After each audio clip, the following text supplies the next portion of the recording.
Olá pessoal, iremos dar continuidade ao estudo de organografia, só que dessa vez nós vamos estudar o caule.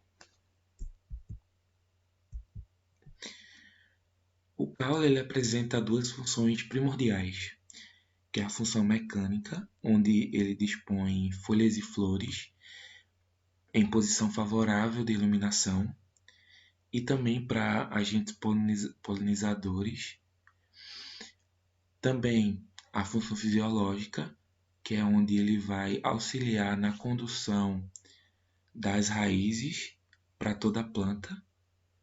Ele vai conduzir, através de seus feixes vasculares, açúcares, hormônios, água e sais minerais.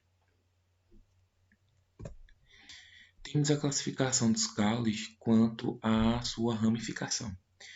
Temos o caule simples, que é onde ele não possui nenhuma gema lateral, mas pode originar inflorescências. É bem comum em mamoeiro. Temos também a ramificação monopodial, que são plantas que têm esse eixo principal e é reconhecido por apresentar crescimento vertical, e é bem comum em araucária. A sua copa pode ter um formato de cone. Ainda há a ramificação simpodial, que são plantas que apresentam várias gemas participando ao mesmo tempo. Então ele não tem um eixo principal.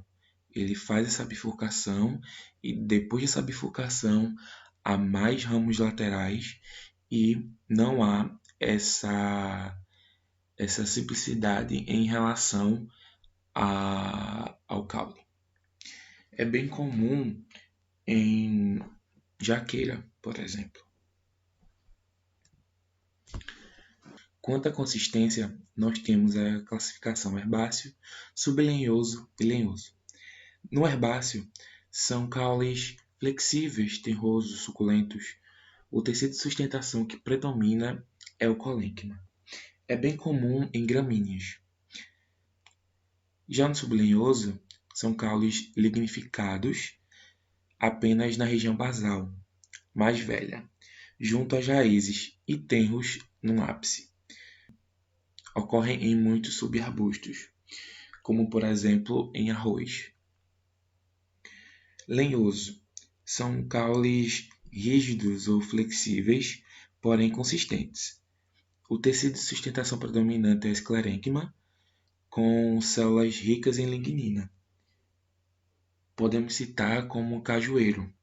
Classificação dos caules quanto à localização no meio ambiente. Nós temos os caules aéreos. E dentro dos caules aéreos, nós temos os caules aéreos erguidos, como, por exemplo, a haste, que são caules tenros não lenhosos, geralmente verdes, característicos de plantas herbáceas, como a gente viu anteriormente. Há também o estipe, que ocorre nas palmeiras, geralmente cilíndrico e sem ramificações, apresenta entrenós curtos e folhas apenas no ápice. Nós podemos ver também que esse caule é um tipo de caule simples quanto à sua ramificação. Há também tronco, onde na maioria das árvores é robusto, lenhoso, ramificado. Algumas espécies, como a barriguda e o baobá, que apresentam um entumecimento devido ao acúmulo de água. O entumecimento nada mais é do que um inchaço, um excesso de água. O como é um caule cilíndrico com nó entrenó bem evidente. Então, nós tínhamos aqui no caule da palmeira, por exemplo, nós temos aqui nós, né? Então, um nó, dois nós, três nós. Então, aqui temos um entrenó, dois entrenós, três entrenós, ok? Então, como eu falei, né, da cana-de-açúcar, e também há outro exemplo como o bambu. Ainda quanto à localização no meio ambiente, há os caules aéreos trepadores, como o sarmento, cresce paralelo ao solo, porém, ao encontrar um suporte, sobem e emitem gavinhas para fixação. Volúvel, liana ou cipó cresce enrolado a um suporte, não apresenta órgão de fixação. Quando se enrolam da direita para a esquerda, são ditos sinistrogiros, e da esquerda para a direita, denominados dextrogiros. Dos aéreos rasteiros, há o estolho, que cresce paralelo ao solo, apresenta trenó alongado e nos nós surge raízes e ramos. Temos como, por exemplo, o morangueiro. Já no prostrato, cresce paralelo ao solo, porém não emitem raízes adventícias, fixo ao solo, apenas num ponto. Temos como, por exemplo, a melancia e o girimum. Agora eu vou mostrar para vocês um pouco dos caules subterrâneos, que de forma geral eles acumulam água e nutrientes e apresentam um grande potencial de propagação vegetativa. Primeiro, nós temos o tubérculo, que é um caule hipertrofiado com acúmulo de substâncias nutritivas. Apresentam suas gemas protegidas por catafilos.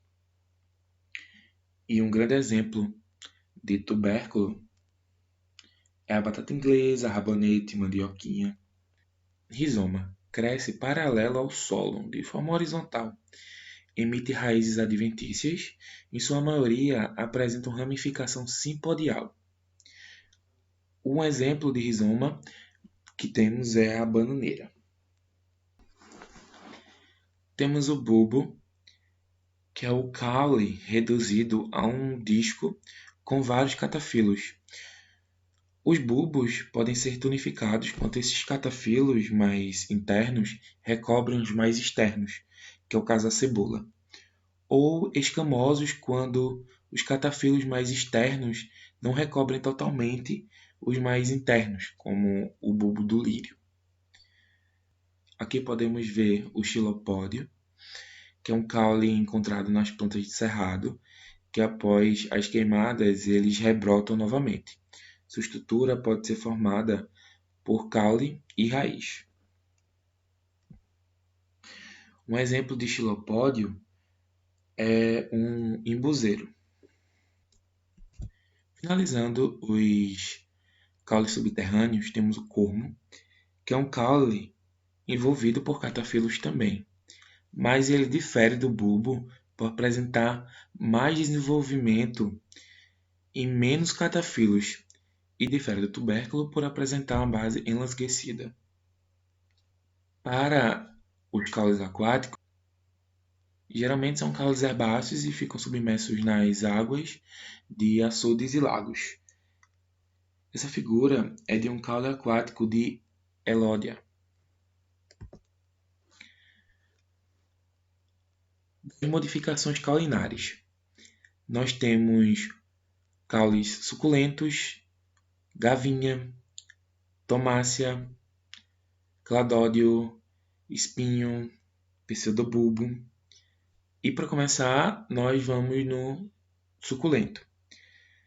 O caule muito consistente e com o interior úmido, capaz de armazenar grandes quantidades de água. Nós podemos ver um cacto, como por exemplo, uma coroa de frade. Também temos o cladódio ou filocládio. Ambos são caules aéreos e achatados, muito semelhantes às folhas. A diferença entre eles é que o cladódio, o seu crescimento é indeterminado. Já o filocládio possui ramos auxiliares e delgados, o crescimento determinado. É comum em aspargos. Embora sejam caules, o suculento e o cladódio também fazem fotossíntese, seguindo o metabolismo ácido das crassuláceas. Ainda das modificações cauliнаres, temos o gavinho, que é uma estrutura com função de fixar a planta a um substrato, se enrolam graças a estímulo de contato. As gavinhas podem também se originar a partir de tecidos foliares. Também temos os espinhos, que é uma estrutura bem desenvolvida, com a finalidade de proteger a planta contra possíveis predadores. E o espinho é um pouco diferente dos acúleos. Os acúleos são apenas projeções do córtex e da epiderme e não possuem tecido vascular, diferentemente dos espinhos, que é algo mais desenvolvido e lignificado. Temos também a tomácea, estrutura desenvolvida para abrigar animais, em baúba, por exemplo, que aloja formigas no interior do seu caule. Há também o pseudobulbo, que é um tipo de bulbo aéreo encontrado em orquídeas. Esse foi um pouco da organografia do caule. Espero que tenham gostado e muito obrigado pela atenção.